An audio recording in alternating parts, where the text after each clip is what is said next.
morning. Welcome to our show tonight, Polygamy, What Love Is This? I'm your host, Doris Hanson, and we thank you for inviting us into your homes tonight. We are here to talk about polygamy, and I was born and raised in a polygamy group, and our guest tonight was a practicing polygamist for a few years himself, and we're going together, we are going to discuss the reality of the Sister Wives reality show. We are broadcasting live from Salt Lake City, Utah, and this is a telephone call-in program. We do invite your phone calls if you have questions or comments about our subject. Our telephone number is 801-973-TV20, 801-973-8820. You might want to write that down. Or if you prefer, of course, you can email your questions or comments to our email address, which is tv@aboutpolygamy.com. And if you know anyone who lives in the Boise, Idaho area that might enjoy our program, you can tell them that they can watch a recorded version of it on Sunday afternoons from 4 until 5 p.m. on KCLP Channel 18 in the Boise, Idaho area. But of course, all of our previous shows can also be watched on our website on streaming video, and our webpage is whatloveisthis.tv. From that webpage, you can find all sorts of information. You can link to the answers to the most asked questions from the program. You can locate our available resources. We have a DVD, Lifting the Veil of Polygamy, and a Bible study called Is Polygamy Biblical? You can order DVDs of any of our past programs. They are also available, and you can find those on the website as well. On the website also, it talks about our Life After Polygamy support group. We meet once a month. Our next meeting is November 15th. And we did meet again last Monday night. It was a wonderful discussion again. We had a good group meeting and good people who were there to input and to help and to talk about the issues that face those who have been or are in polygamy groups. If your life has been touched by polygamy in any way, you are invited to our group meetings. Just email us or call us for information, the details, and we would be happy to give them to you.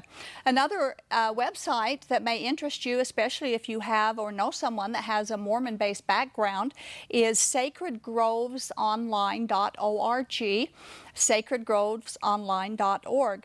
And to find out more about our ministry, that we reach out to polygamists and people in polygamy groups, you can go to our website, shieldandrefuge.org. If you are in a polygamy group and you need help or you have questions, we do help people leave polygamy groups. And if you think that there should be a better way, there is, and we'd love to tell you all about it. We offer you help and hope. We offer you a biblical perspective of the polygamy issue, because Jesus said he came to set the captives free. And we want to help you to become free from the bondage, the abuses, and the burdens of life in polygamy. So we can help you. We do have a toll-free number. It's 877-425-9993. You can give us a call anytime if you would like help from your polygamous situation. Recently, a so-called reality show entitled Sister Wives hit the TLC television airwaves for a few weeks. Right now, we would like to show you a short clip of the intro to that Sister Wives reality show. I believed in living this lifestyle. It just makes each of us better.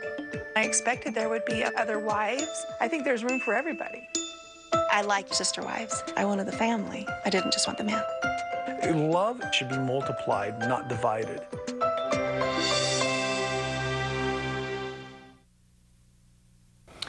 That seemed to be an intriguing show for many, and it mesmerized a lot of people who were not familiar with polygamy and the culture in Utah, and with polygamy doctrine and the mindset. And we did receive several inquiries from people who wanted to know the accuracy of the show, and was that really a reality show? So I promised that we would do a full critique of the show tonight, and that's what we're going to do. I invited John Llewellyn to be our guest tonight to aid us in our discussion. He's not only an expert on polygamy and its abuses, but he is also a former member of the particular particular polygamy group that the Sister Wives tribe belongs to, the AUB, or better known as the Apostolic United Brethren, or easier known as the All Red Polygamy Group. John Llewellyn has been on our show a couple of times in the past, and he's also a previous polygamist, but he gave that up for a saner and legal lifestyle. And he's a former detective for the Salt Lake County Sheriff's Office. He has written several books about polygamy and about polygamy groups, and I would like to welcome and thank you for coming tonight. That's my pleasure. We got lots to talk about. I'll say there is a lot to talk about. To begin our discussion, I would like to quote from a woman who lives in Arizona, and I got a hold of this from an email that she had sent, and I asked her if I could use it after she had watched the final episode of Sister Wives, and this is what she said. She said, "Sister Wives, oh my gosh. I watched it last night," and this was the final episode. She says, "I watched it last night, and they made polygamy seem better than the Brady Bunch, Leave It to Beaver, and Father Knows Best. It was like watching a huge fantasy world. Only thing wrong was a little bit of jealousy that they could overcome to make themselves into better people. The fanciest cars, beautiful home, expensive wedding preparations for the newest wife, beauty parlors, vacation with the first wife on the beach. What a bunch of baloney. I shake my head over it all. I can't believe they can get away with presenting it like this," end quote. From your perspective, was the Sister Wives a true reality show? No, absolutely not. What they were doing, you know, the principle is a sacred principle according to these people. And they don't like to flaunt themselves before the public because, in a sense, it would be casting pearls to swine. Good point. And what I saw was a flamboyant family, and especially in Cody. If you remember back at Tom Green, he was another person who flaunted his lifestyle before the public and on national television. And then there was Alex Joseph. All of these guys were flamboyant individuals. I noticed on Oprah, yeah.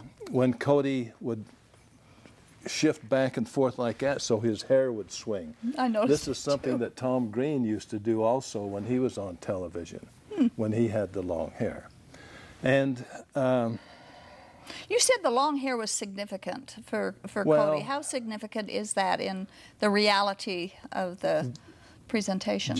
Generally speaking, it's a sign of rebellion. But the grassroots polygamist would not let his hair grow long like that. And he would go out of his way to be inconspicuous. He doesn't want to attract attention to himself. And I understand that towards the end of the series, they say that what they want to do is test the bigamy statute, and they was going to decide which family within AUB would be the most appropriate to appear on national TV. I'm somewhat suspicious of all this because when they were filming the original series, I received some calls from some people that told me about it. And they told me that the leader of the group at that time tried to discourage him, did not like it. And that's Llewellyn Jensen. And I've known him over the years, and that is consistent with the way he feels. He doesn't want to attract attention to himself or to the group because there are some things involved in the group that they didn't, you know, they wouldn't want the public to know about, and especially this multi-million-dollar lawsuit that they're involved in. Right. I noticed as I was watching it, and I had to grit my teeth to watch it because it's my background, you know. I was born and raised in polygamy, and I knew before they even started they were going to paint a pretty picture, and it's not a pretty picture. But there was a conspicuous absence of any religious conversation. Now, I know that the Mormon-based polygamy, the FLDS, the Kingston Group, the AUB, somewhat with the independents, the Harmston group, they all have a religious foundation. Absolutely. It's a wrong foundation, but they still have it. Right. And they threatened us from the cradle that we would go to hell if we didn't do this. We had to do it to please God. And yet that was conspicuously absent. In only a few of the episodes, there was a vague reference to some religious thing, but it was very vague, and somebody who didn't know would never have picked up on it. Isn't religion part of the AUB experience? Don't they teach God requires it? Yes. Well, all of Mormonism is authoritative religion, and you have to have that authority.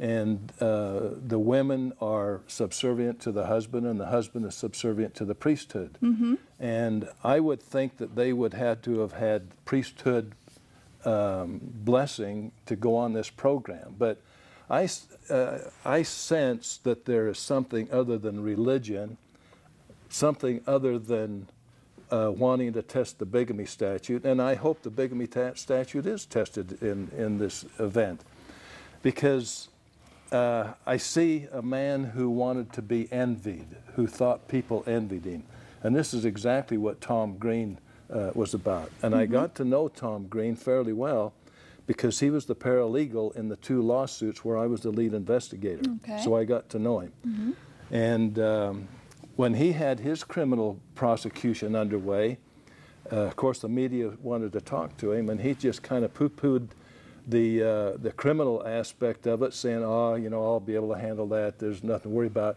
He was more concerned with the limelight and the spotlight. And he thought that because he was on TV that he had power. Of course, he found out that he didn't have any power. All he is so much fodder for the producers and the people that put on these sensational type.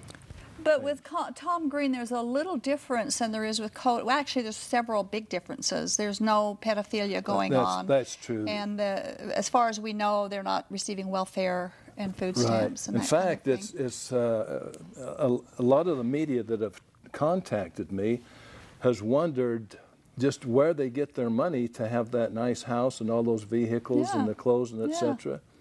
And this one gal, and I think there's a magazine that came out this week, and I can't remember the article, but she hired a private detective to try and find out which advertising executive company that he belonged to. She couldn't find anything other than apparently he had a gun store, but she went to the address of the gun store, she told me, and it was just a house, and they didn't know anything about it. Oh, my goodness. But nobody seems to really know what he does for a living. Yeah, he did say he was advertising, but that was all. Yeah. That was all that was brought up about that. So I suspect there's a lot of ego involved here, and there's probably a lot of money involved as far as, you know, appearing on this. They couldn't pay me enough to do what he did. Yeah. Speaking for myself, I know when there's events like this, you know, the news media events or court events and things, we'll get phone calls or emails asking our opinion, you know, because we're in this, if one way or another, we're in it just like you are. And the media, they'll pay little or no attention or absolutely ignore me because I always bring up the religious aspect. I always do. And they don't like that. They ignore it. They'll walk away from it. Does that happen with you, and why? It is, because a lot of times when the media contacts you, they have a preconceived assumption, and they don't want to vary from that.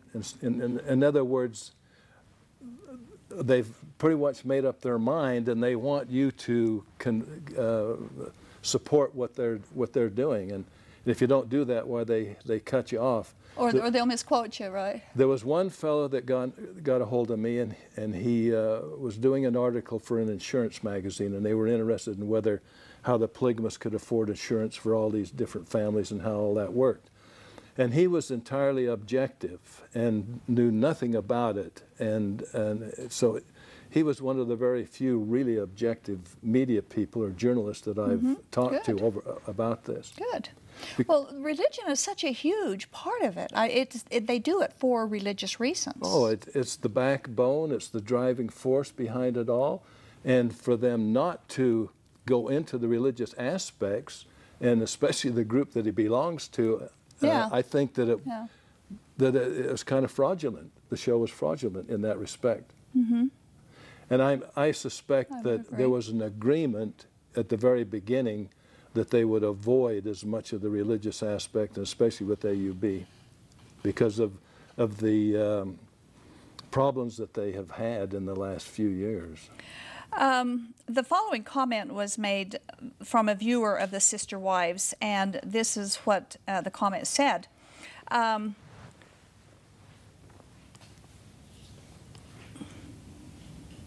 I lost it. Oh dear.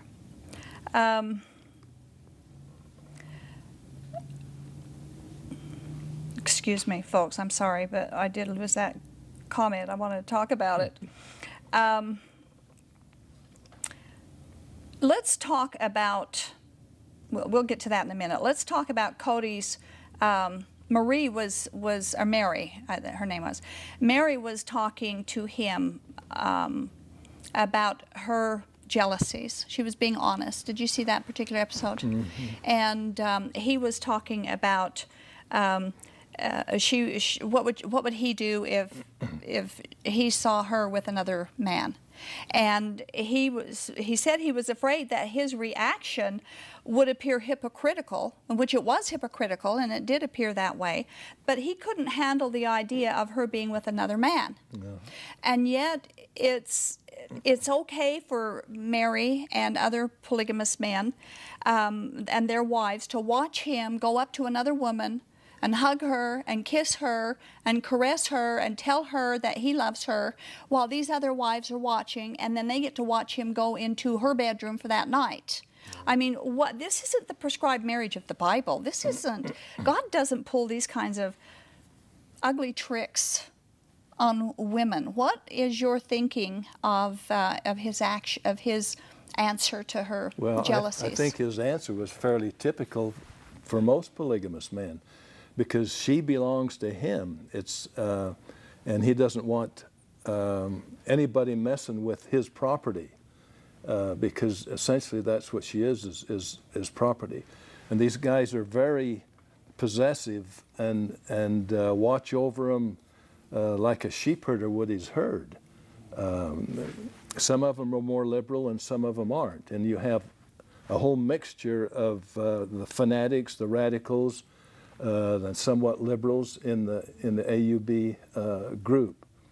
So I think his answer was quite typical for a polygamous man in that position. Okay. But you know, do they ever consider, and I'm going to ask you because you was a polygamous man at one time, do they ever consider their wives' feelings in this? I shouldn't say do they ever. Is it a frequent consideration? It depends upon the individual.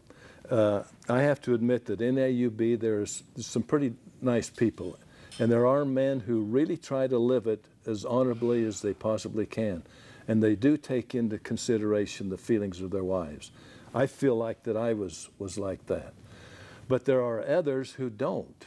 And because you have the favorite wife, the dominant wife, and then you have the secondary wives. And the secondary wives get the leftovers, so to speak. And a lot of times they have to take care of them, support themselves. And the man only, I know I can, you know, as I talk about this, I can visualize the different individuals that I knew that were like that. Yeah.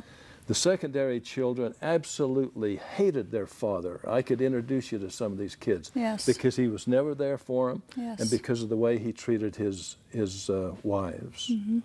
And the pecking order is almost militant in all of the groups, you know, as well as Kingston. It is. You bet it is. You have the elite, and then you have the there's like a man with a greater priesthood can take the wife of a man with a lesser priesthood.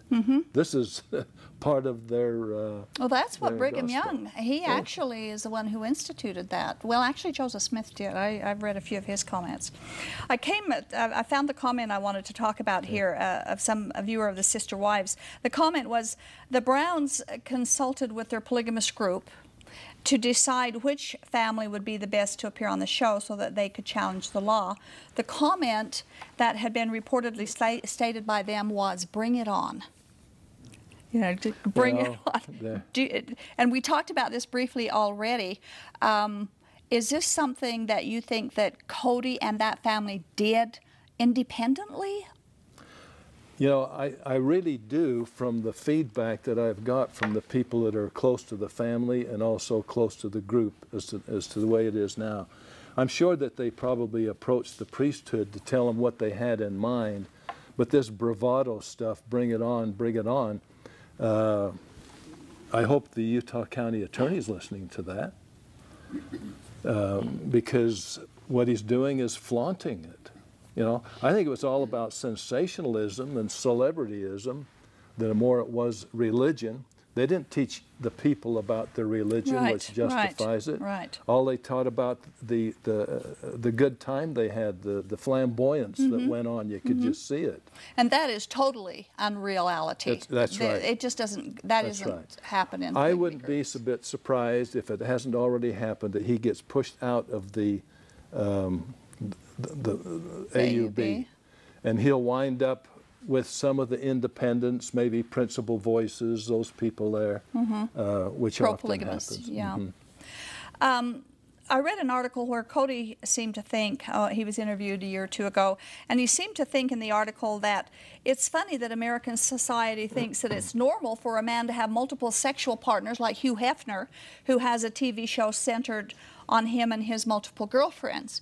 But when someone like him wants to do the responsible thing and marry his multiple girlfriends, people think it's weird. What do you think of that kind of a comment? In a sense, it is more responsible if you are caring and providing for all of the needs of these women than it is for the promiscuous guys and even with some of the mistresses. But the problem is he does not epitomize what goes on. There's not that many responsible husbands who are able either financially to take these wives and support them and give them the love. He's not either. His wives have to work. Right. But yet they seem to be fairly affluent for polygamous families.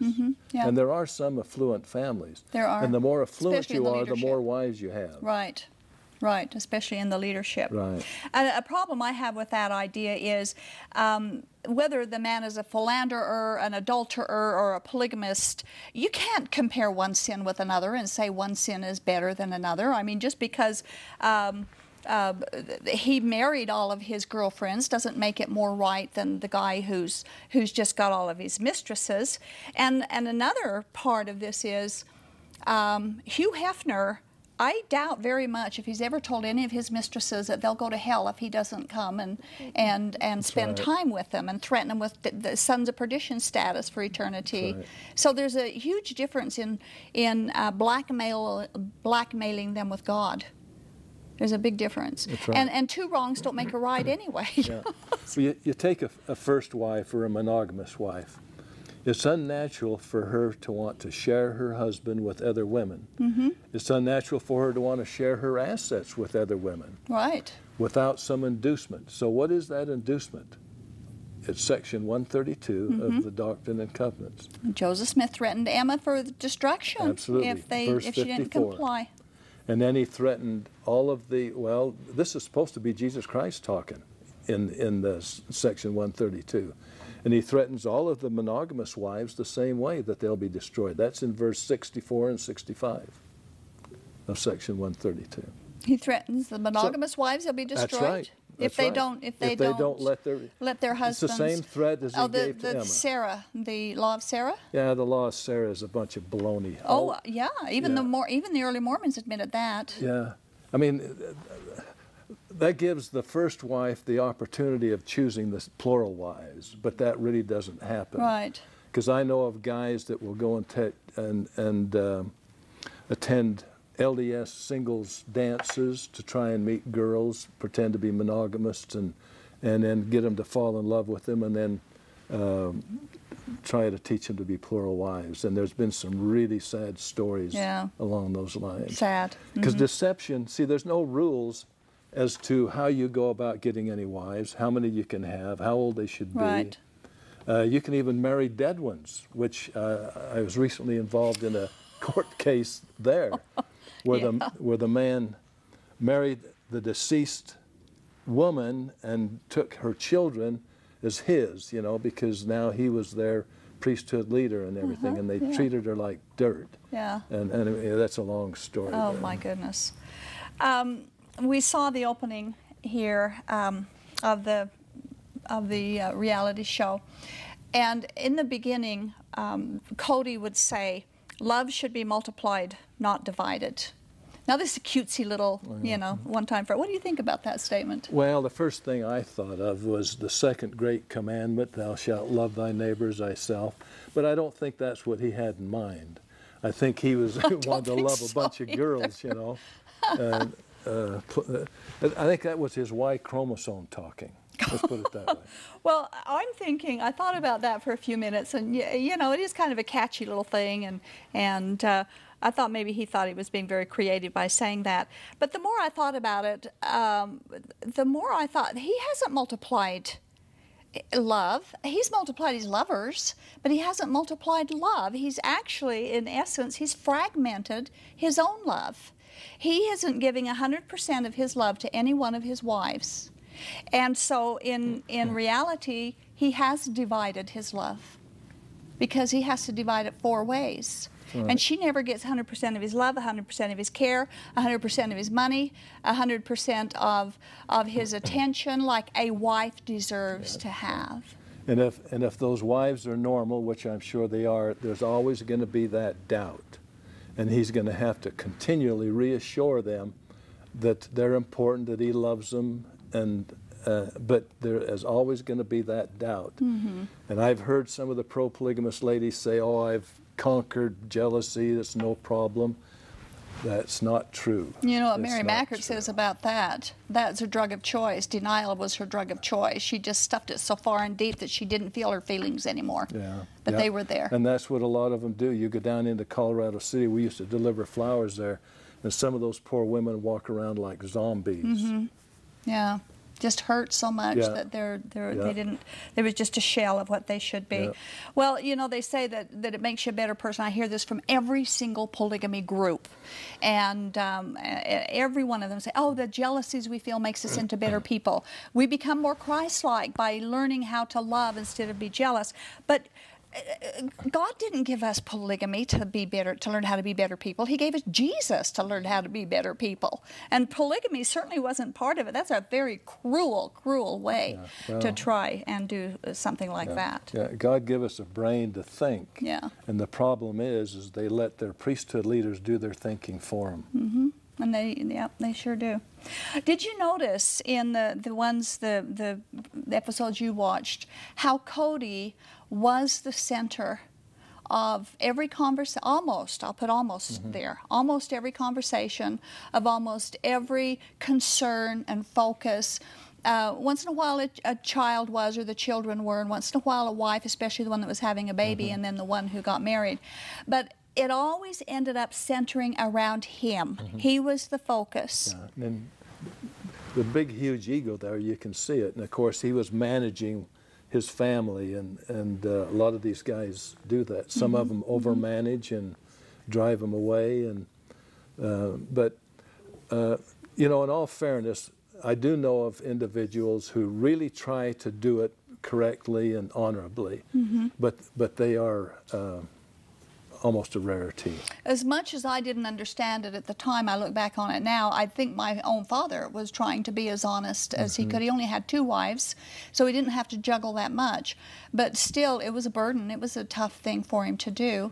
And although he was abusive to my mother's children, some of us, he still, I think he really did try to be as fair as he could to both wives. And I see that as well, but I also see the opposite, where there's absolute favoritism with some men, and they don't even bother to hide it at all. I think that we should say here, too, that polygamy is a patriarchal way of life. That's just what it is. Right. It is a man-centered, man-dominated, man-managed way of life, and the women are subjective, and the children. Well, if you go back into history, and especially into Catholicism, women have always been oppressed. And this is just the tail end of it until women have finally got their... Yeah, when are we going to... Oh, I think you're there now. No, if polygamy becomes legal, if polygamy even becomes decriminalized, it's a step backwards. Yes, it is a women. step backwards to the Middle Ages, is really what it is, because it's a Middle Age type of lifestyle. But they talk about Abraham and Isaac and those older patriarchs. In those days, well, you can't find anywhere in the Bible where polygamy was a religious tenet. That's exactly right, or where God ever commanded it. Right. It was a cultural thing that depended on there. And of course, in the case of Genghis Khan, who was one of the greatest of all polygamists, every time he conquered a town, he'd have all of the young, beautiful girls be part of his concubines. And there's really a good book about that. It's called Adam's Curse, and they've been able to trace his Y chromosome and the genes all through that area where he conquered. Yeah, and there's I've heard absolutely that. millions and millions of people walking around with his Y chromosome. I've heard that.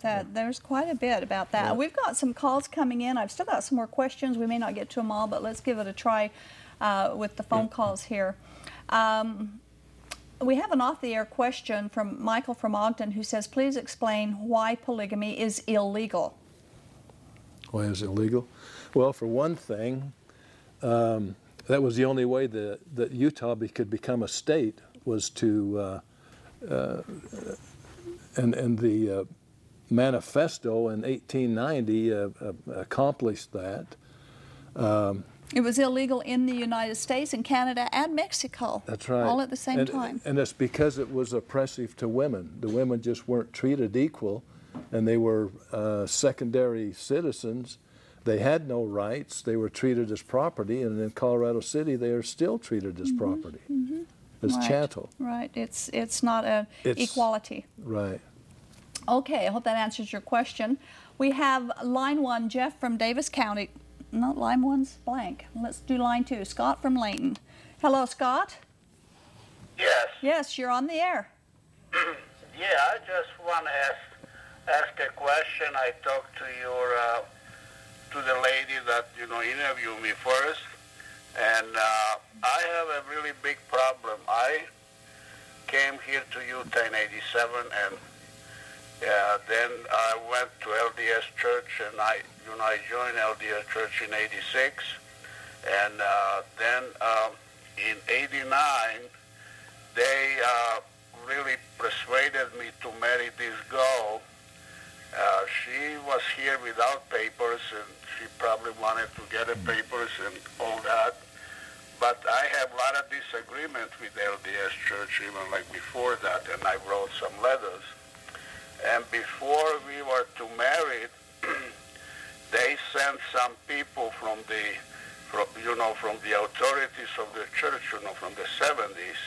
And they came like 4 or 5 men there and said, and they showed like copies of those letters that I wrote. And she said that, and they said that she's not supposed to marry me and all that. And I said, that's fine. Then they took her to one of their offices and they talked. I was not present there. Then she came back. She said, everything is fine. We can get married. And in '89, we met in LDS Temple in Salt Lake, and everything was, nice, and dandy. Then when we went on our honeymoon, she told me right when we were to go to bed that she's not going to have sex with me until I change, until I go against my previous religion, which was Christian religion, and that I need to change first, otherwise she will never have a relationship, with me. Scott, what is your question? Does that have to do with polygamy? Well, it's very close because I think I was told that she was sealed to one of the leaders of the church like for that when he died, and then she was like sealed to him in the temple beside me, and then she did not want to have sex to me until today. And I tried to quit the church. They stopped me like 2 or 3 times, and and I'm still trying. I just want to ask you a question. What should I do? I'll let you handle that one. I don't have an answer for that. I'm sorry. That's quite a story. Yeah, it's really not in the realm of what we're talking about on this show tonight, sir. Well, I know, but I'm victim of more or less, polygamy, see? Because she's sealed to another leader of the church, and she have this close relationship with the leaders, and they marry her to me just to get the papers, and then she's trying to change me and don't want to have sex with me until I change the way they want. Because she was an illegal alien, and that made her legal. Yeah. Well, there's always divorce. Yeah, or there's always the news media to go spill your story to them. I tried to go for divorce. She said she will never give me divorce. I tried that a couple of times. Well, you need to talk to an attorney. She will never, admit to any of these, in the court and all that. Scott, our guest just said, and it's good advice, you need to talk to an attorney. You could probably get better advice from him than from us. But I just want to let you know, since you deal with all those things, because here I'm a man, victim, not only women are victims. Well, there are a lot of men that are victims in the polygamy mess. I agree with you. There are. The wives gang up on you. Thank you. And that happens, too. I'm not... Well, I like to ask you to pray for me. I try to go to other Christian churches and all that, and please pray for me too. Well, I would pursue your Christian church, and maybe you can get someone there also. Find the right solution. It is really hard. Yes. Okay, well, thanks, Scott, for calling. Okay, bye-bye. Good night. Okay, we have line 3. Skylar is calling from Kearns. Hello, Skylar. Hi. Hi, you're on the air. Okay, thank you. What is your question? Hi, I was just wondering what is your opinion? What is your opinion on the Warren Jeff trial? On the Warren Jeffs? Yeah. Are you talking about that he was the case was overturned in the Supreme Court, or that he's going to Texas, or what particular point are you asking about? That he's going to Texas and that his penis will be cut off? Oh, no. Oh, my goodness. I don't think anything like that's going to happen. We don't need that kind of rude calls. Okay, line 1 looks like Jeff's back. Hello, Jeff? Yeah. Yes, you're on the air. Oh, hi, Doris. I had a theory that I just wanted to run by and see if what you think of it. I'm wondering if the higher-ups in the mainline Mormon Church, they see this national publicity, and it reflects on the state of Utah and offhand on the church. And I wonder if they get together and say, have we got somebody down there that can prosecute this guy because he's making too big of a scene, and reflecting on us, and if that happens like with the other high-profile ones, I just want to get your opinion on that. Okay. Do you want to take that off the air, or do you want to hang on? Off the air. Okay, thank you. Why don't you go ahead and say your opinion, and I'll pipe in, too. I watched Cody and his family when he was on Oprah, and you could tell that Oprah wasn't buying a lot of that stuff that they were saying. And I don't think that Cody and his family has done the principle of plural marriage, if you believe in it, and its sacredness, any good. I don't believe he did the state of Utah any good, and I don't think he did the Mormonism or the LDS Church any good by going on there in a sensational, flamboyant manner the way he did, him and his family. And I would agree with that. How the scuttlebutt I'm hearing, and of course there's no official statement yet, and that is that they've decided they're not going to do a second series. Pursue the investigation. legal investigation. Now, you mean the Utah County Attorney isn't? Shirtliff won't, I know he won't. They finished, the last I heard, they had finished their investigation and turned it over to the Attorney General, and they didn't. Now, this isn't a for sure thing, but they weren't sure that they were going to pursue it because they didn't think that they could make the bigamy charge stand. Now, that's not official, okay? Well. So, but if it even at that, the fact that the LDS Church, if they have put down an order not to or to, the Attorney General is not responding. Yeah, it's not the Attorney General, it's the Utah County Attorney. He's the one that'll make the decision on this. And that's who the Lehigh Police submitted their investigation to. So I heard that they were taking it into consideration or studying it, and I think a lot will depend upon what pressure the Utah County Attorney gets as to whether or not they prosecute. I suspect that the official position of the LDS Church would be staying neutral out of it. But they could put under the table pressure, and I think that's what our caller was talking about. Would they pressure to? I don't know if they would do that or not. I'd hate to say yeah. A lot of people probably think they would, but it would only be an opinion. That's true. There's no way of knowing if they. And they're not going to let you know if they do it. That's true, but there's a lot at stake, when you think of the politics that are coming up too in the next couple of years too. So they've got a lot that they've got to juggle on this. Well, I happen to think Mitt Romney is one of the better candidates, and this type of stuff doesn't help him either. Well, it wouldn't help in their image in any way at all. No. That's for sure. Okay, I hope that answers your question. Off the air, Ken from Sanpete County. What are the upcoming governors going to do about the polygamy guards in Gunnison Prison?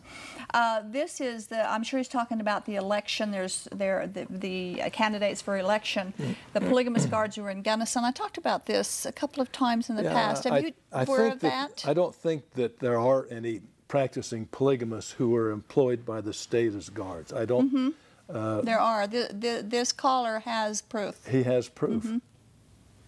Yeah. Well, in essence, polygamy has been decriminalized in the state of Utah, especially with the Attorney General, Mark Shirtliff's perspective of it all. Seems that so way. why don't they just go ahead and prosecute him and see if it goes all the way to the Supreme Court? The Utah Supreme Court has already upheld the bigamy cases twice, in Rodney Holmes' case and in Tom Green's case. So we know what the Utah Supreme Court's going to do. They haven't changed that much. They're going to have to get it to the United States Supreme Court. Let's do it. If the people want polygamy, okay. If they don't, I mean, we've got Obama, we've got national health. Why not have polygamy? And we'll just have a sexual anarchy in this country. Ooh, this kind of looks. That's where we're headed. I read an article not too long ago that. And I don't remember the exact details of the time frame, but from one time frame to another, which was only a matter of a few years, the population in the Hilldale, Colorado City area grew by 40%. 40%. And I think I'm just saying this mostly so that our viewers can understand that polygamy groups, the population of polygamists is mushrooming. Because what's the growth of a normal family in 2.5 people in a normal family? I think, and they grow 40% within just a few years. Right. That happens in the Kingston group. It happens in I can't speak for the AUB, but I'm sure it happens in that group as well because they have huge families. Right. One man that I know of has over 350 kids. Another man that I know of has over 150 kids. One man. Right. So how long is it going to take before they go to the polls and vote themselves in? Well, and who's feeding all of those people? We are. Yeah. And the welfare people opened up a special office in Hilldale just to accommodate the polygamists in Colorado City and Hilldale because the business was so great. If you take into consideration the incorporated cities like Colorado and City and Hilldale, the government grants that they have received and all the school money that they have received to improve property that's owned by the priesthood, the taxpayer is subsidizing this lifestyle in Utah and Arizona. And we don't seem to care. Yeah, we don't. We feel sorry for the children, and the children need to be fed. There's no doubt about that. It's a very sticky situation that we're facing if we don't do something about it. We need to really do something about it. Okay, we have Casey from Ogden is calling. 317. Well, I guess it's not ready. I thought it was. Tina from West Jordan is calling. Hello, Tina. Hi, Doris. Hi, you're on the air. Hi, how are you? Pretty good. How are you? I guess I wanted to ask you a question and make a comment. Okay. I think it's quite funny that the attorneys are all over the sister wives family and letting all the other ones just be free doing whatever they want just because they were on TV. Well, I mean, you know, if you rob a bank and you don't tell anybody, you're liable to walk free faster than if you got up in front and told everybody you did it. I mean, that's obvious. But I think it's pretty known. I mean, I live 2 doors down from a former polygamist, and her whole family's still involved with it, and they're down in the Cedar City area. Uh-huh. And it's well known. It's not like it's some secret that there's this big bunch of polygamists living there. Mm-hmm. So how come the attorneys aren't all over their case, you know? Well, one quote that, and then I'll give you an opportunity to answer her. One quote that supposedly, apparently, the Brown's attorney said was that it would be a pretty curious thing to select just one family to prosecute out of thousands of polygamous families simply because they went on TV. Right. What do you think of that? This is an excuse the attorneys have always used. If they're going to prosecute one, they have to prosecute them all. But it's uneconomical to go after all of the polygamists. There just isn't the jails or the manpower to handle it all. So it is kind of a dilemma.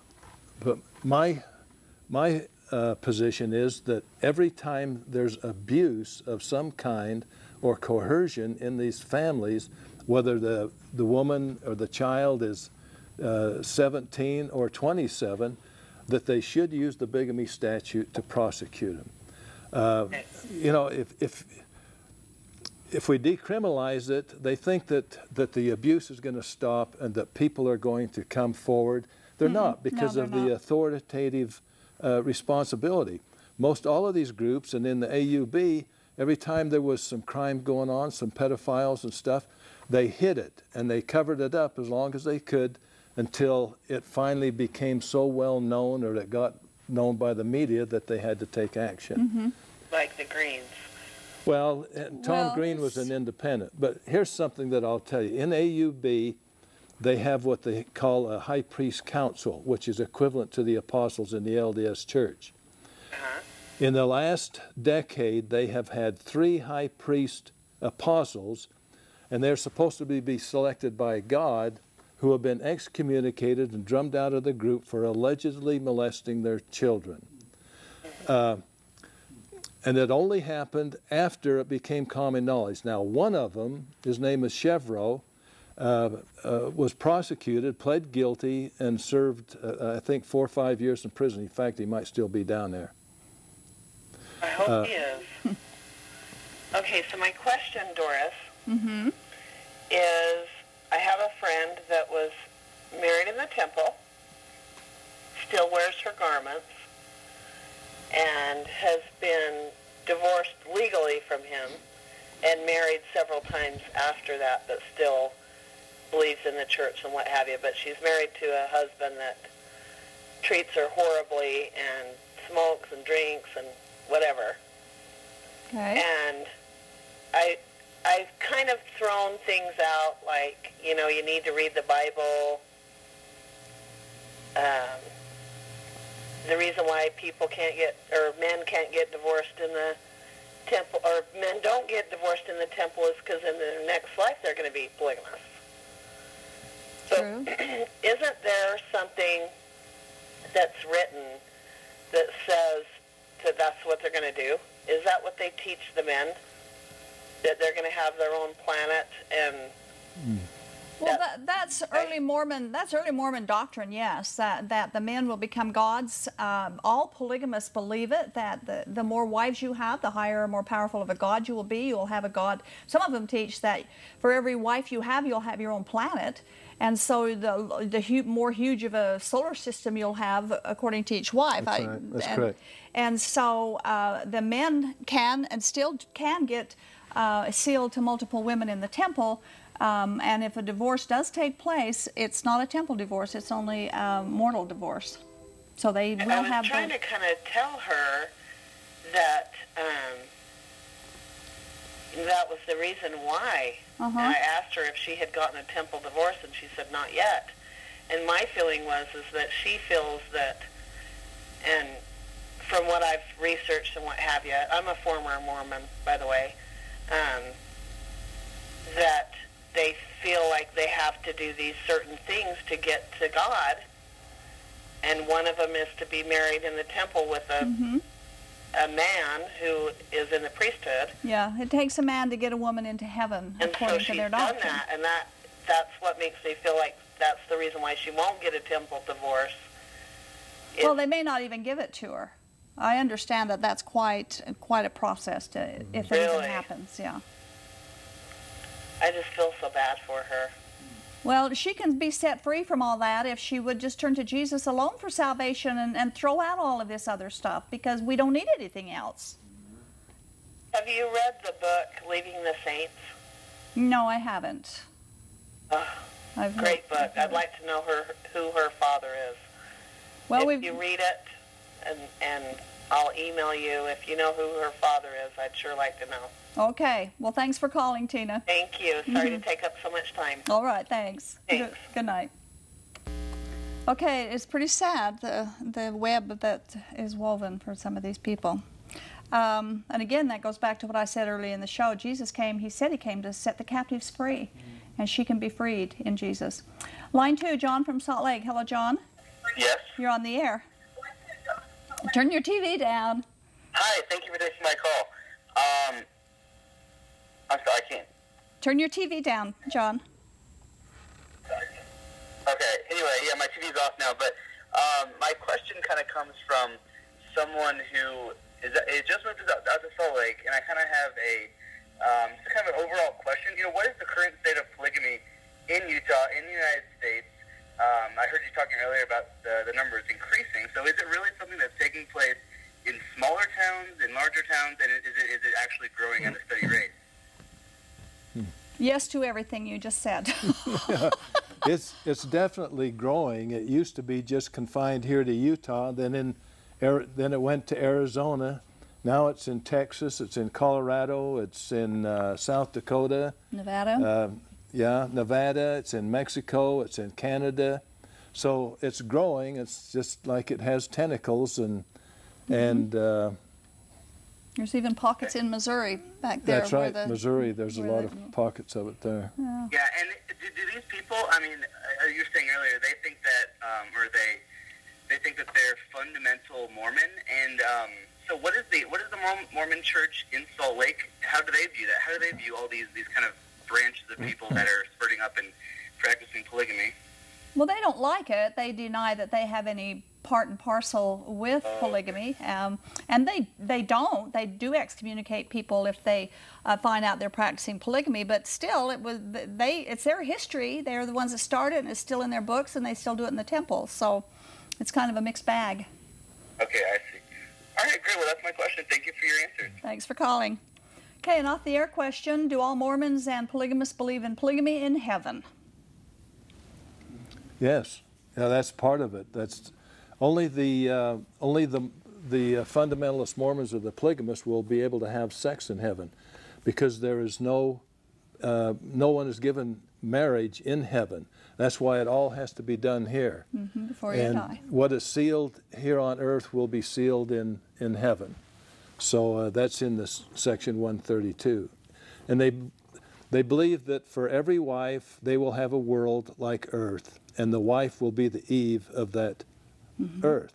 And together, they will provide the spirits that will go to those earths as it happened here, if that makes any sense.